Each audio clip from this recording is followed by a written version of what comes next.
சொல்லிக் கொள்கிறேன். கடைசியாக அன்புள்ள சகோதரர்களே சகோதரிகளே, தொழுகைக்கு பின்னால கையேந்தி துவா கேட்கிற ஒரு வளமை நம்ம பார்க்கிறோம் தொழுகைக்கு பின்னால. ஆனா ரசூலுல்லாஹி ஸல்லல்லாஹு அலைஹி வஸல்லம் அவர்களுடைய தொழுகை அச்சொட்டா எங்களுக்கு வந்திருக்கு. தொழுகைக்கு பின்னால் எப்படி தஸ்பீஹ் செய்வார்கள், எப்படி திரும்புவார்கள், எப்படி என்ன திக்ர் செய்வார்கள், என்ன வார்த்தை சொல்வார்கள் எல்லாம் திட்ட தெளிவாக என்ன செய்கிறேன் வந்திருக்கிறேன். எந்த செய்தியில நீங்க பார்க்க இயலாது ரசூல் ஸல்லல்லாஹு அலைஹி வஸல்லம் இந்த திக்ர்களை தவிர வேறவா ஒரு திக்ர் சொன்னாரோ அல்லது கையேந்தி துவா கேட்டாரோ ஒரு சஹீஹான செய்தியோ லைவான செய்தியோ இல்லை. அப்ப ரசூல் ஸல்லல்லாஹு அலைஹி வஸல்லம் அப்படி கேட்கிற ஒரு வளமை கொஞ்சமாவது இருந்திருந்தா அது வந்திருக்குமா இல்லையா? 10 வருஷம் செஞ்சதா இல்லையா? 10 வருட காலம் செய்த விஷயத்துல நிச்சயமா என்ன செய்யும் வந்திருக்கும். ஒரு தொழுகைக்கு பிறகு ரசூலுல்லாஹ் அவசரமா எழுப்பி வீட்டுக்குள்ள தங்க எடுக்க போனான்ற செய்தி 10 வருஷம் நடந்ததா? ஒரு தடவை நடந்தது, வந்ததா இல்லையா?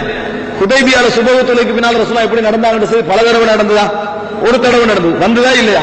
அப்ப இந்த மாதிரி ஒரு செய்தி இருந்தால் நிச்சயமா அந்த செய்தி வந்திருக்கு. ஆனா ஹதீஸ்கள்ல எங்கேயும் பார்க்க முடியவில்லை நபி அவர்கள் தொழுகைக்கு பின்னால் 5 நேர தொழுகைக்கு பின்னாலோ 5 நேரத்துடைய சுன்னத்து தொழுகைக்கு பின்னால்களோ கையேந்தி ரசூல் ஸல்லல்லாஹு அலைஹி வஸல்லம் துஆ கேட்டதா வரல. ஆனா ரசூலுல்லாஹ் கையேந்தி துஆ கேட்டதாக ஏராளமான செய்திகள் வருகிறது, ஏராளமான செய்திகள் வருகின்றன. அதெல்லாம் 5 நேர தொழுகையோ 5 நேர தொழுகையோ சுன்னத்து தொழுகையோ அல்ல. மற்றபடி நபி அவர்கள் கையேந்தி துஆ கேட்டார்கள், பொதுவான நேரத்தில் கையேந்தி துஆ கேட்டார்கள், சில குறிப்பான தொழுகைகள்ல கையேந்தி துஆ கேட்டார்கள் என்று நிறையவே என்ன செய்யுது வரத்தான் செய்கின்றன. ஆனா இந்த இடத்துல ரசூலுல்லாஹ் கேட்டாங்கன்றதை நாங்க பார்க்கவில்லை. இது பிழையான ஒரு அம்சம், நம்ம தவிர்க்க வேண்டிய மார்க்கத்தில் இல்லாத ஒரு அம்சம். செய்யவில்லை. ஒரு செய்தி சொல்லப்படுகிறது எப்படி என்றால் 5 நேரத்துக்கு பின்னால் கேட்கப்படுகின்ற துஆ அங்கீகரிக்கப்படும். இது பலகீனமான செய்தி. இமாம் இப்னு ஹஜர் அஸ்கலானி போன்ற அறிஞர்கள் எல்லாம் இந்த செய்தியை பலகீனமானது, ஆதாரமற்ற செய்தி என்று சொல்லி இருக்கிறார்கள். அப்படியே அந்த செய்தி சஹீஹ் என்று வைத்துக் கொண்டாலும் எந்த துஆவை அது குறிக்கும்? இந்த ரசூலுல்லாஹ் வளமையா செஞ்சு வந்தாங்களே, அஸ்தக்ஃபிருல்லாஹ் என்று சொன்னாங்க, அல்லாஹும்ம கினி அதாபக யௌம துபஅஸு இபாதக என்று சொன்னார்கள். இந்த மாதிரியான செய்தியை என்ன செய்யும்? அது குறிக்கும். மற்றபடியான எந்த செய்தி அது குறிக்காது. ஆனால் பலகீனமான செய்தி என்பதை புரிந்து கொள்ள வேண்டும். இந்த திக்ர்களை மட்டும் நம்ம செய்து வர வேண்டும் வளமையாக.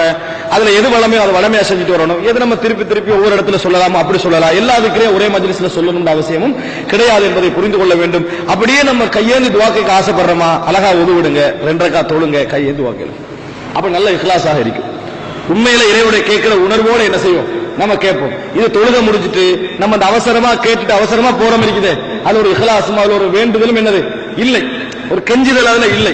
இதுக்காக வேண்டிய நம்ம 2 ரக்காத் தொழுது கையேந்தி நம்ம வைங்களேன், அதுல ஒரு சிறப்பு என்ன செய்கிறது இருப்பதை நாங்கள் பார்க்கிறோம். அன்புள்ள சகோதரர்களே.